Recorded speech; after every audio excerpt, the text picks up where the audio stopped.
Hello, my name is Brooke Weibling. This is my dog Charlie. Say hello. Hello. And the reason why I have Charlie in my video today is because I took him to Craigo Veterinary Clinic and he got his checkup to make sure he's all healthy and good to go and he's a healthy puppy. And he is, so yay, I'm excited. And I have to hug him and kiss him because I love him so much. But I took him today and I interviewed the head veterinary technician at Craigo, and she actually did his checkup and everything's good to go. This is actually a picture of Craigo. Oh, where'd it go? I'm sorry, there it is. There's my picture of Craigo. And it's a wonderful place. I've been taking my dogs there for years, and they've always treated us like family, and they've been just so wonderful and so fantastic.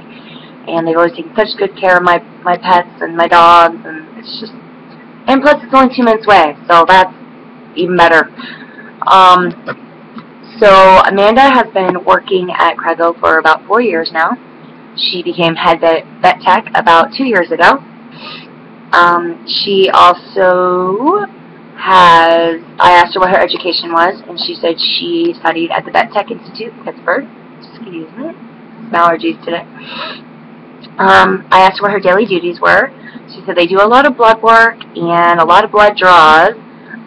There's also a lot of cleaning everything, absolutely everything. Her and then the vet techs and the vet assistants. Vet assistants cover a little more of it, but she said there's definitely a lot of cleaning.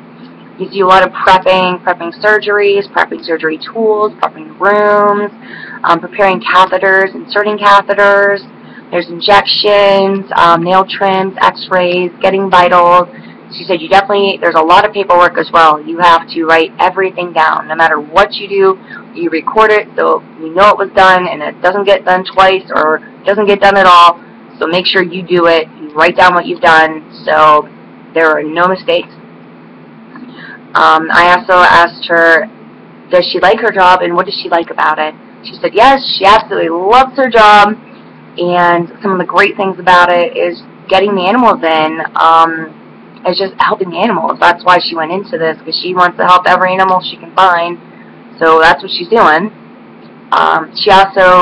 She loves when the animals come in when they're hurt or they're sick, and she doesn't love that part, but the fact that she gets to heal them and make them feel better and give them back to the families.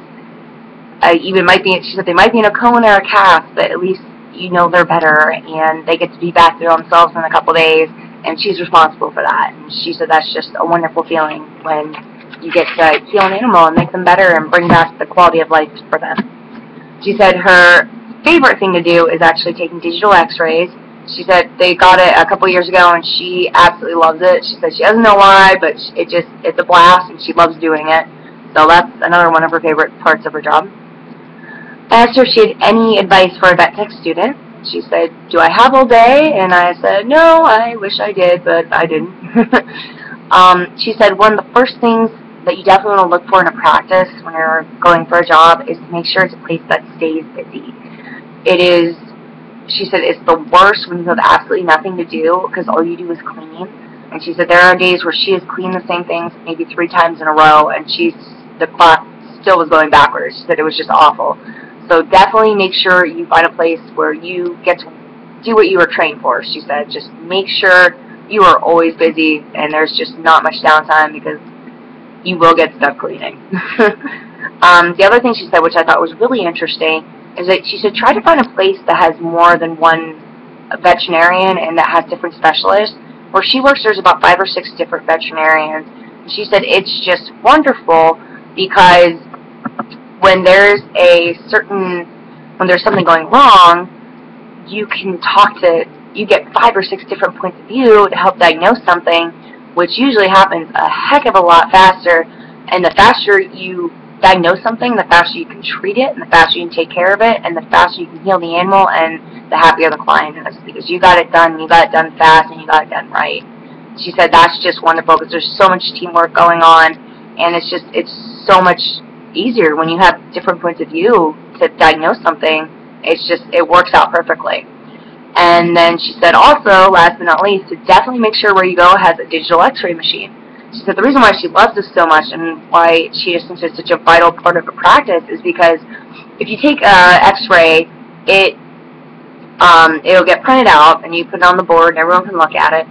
But she said what's so great about the digital one is that it goes straight in the computer right away. You don't have to wait for it, and it can be sent to any computer in the clinic with one click of the button, instead of having to go to each doctor, have them look at the X-ray and see if they see anything.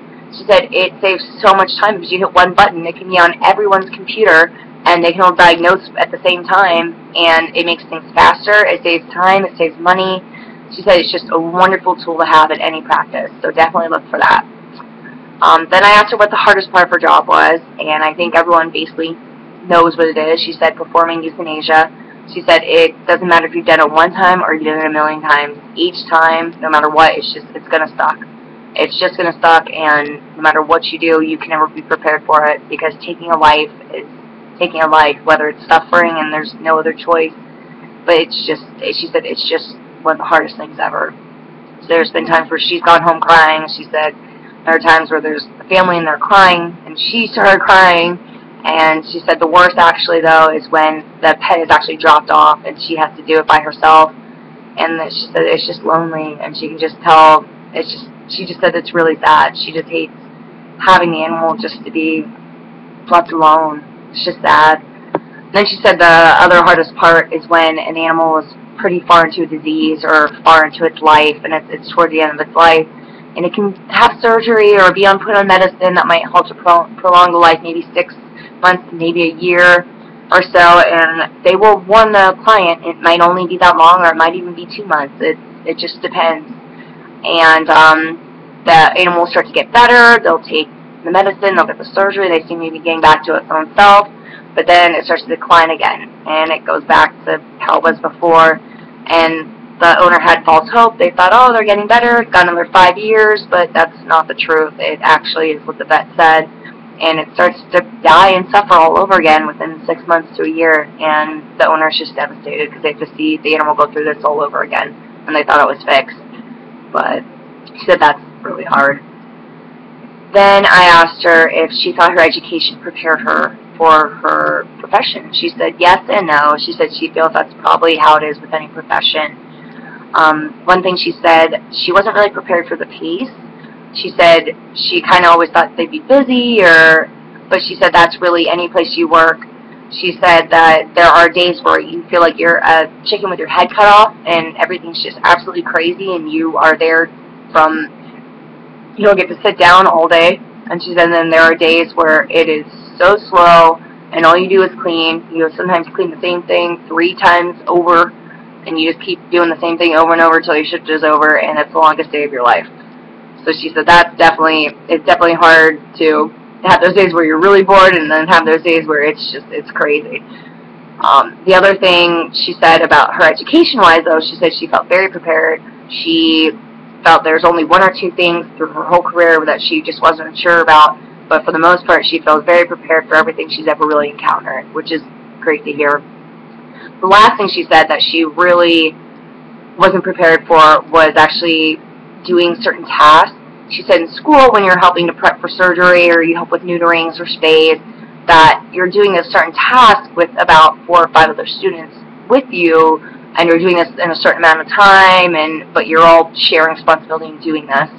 But she says when you get to your job, you have to do the same task in the same amount of time, but it's just you.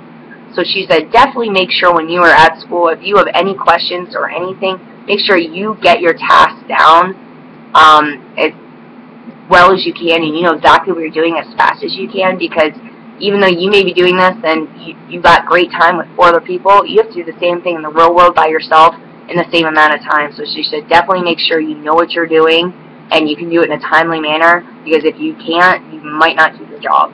So that was very interesting. The last thing I asked her was if she was happy where she was or if she might pursue any more education. And she said she was very happy where she was, but she might go on and continue her education to be in a certain specialty, to be a technologist.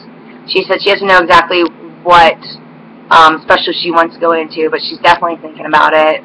She said she loves it, but sometimes she wants a little more. So she said she definitely is going to look into it and figure something out at some point in the future. So I definitely learned a lot from Amanda. I hope the questions I asked might be some of the questions you were thinking and you learned from. So I hope I helped you out, and I hope this speech was informative for you. Thank you very much.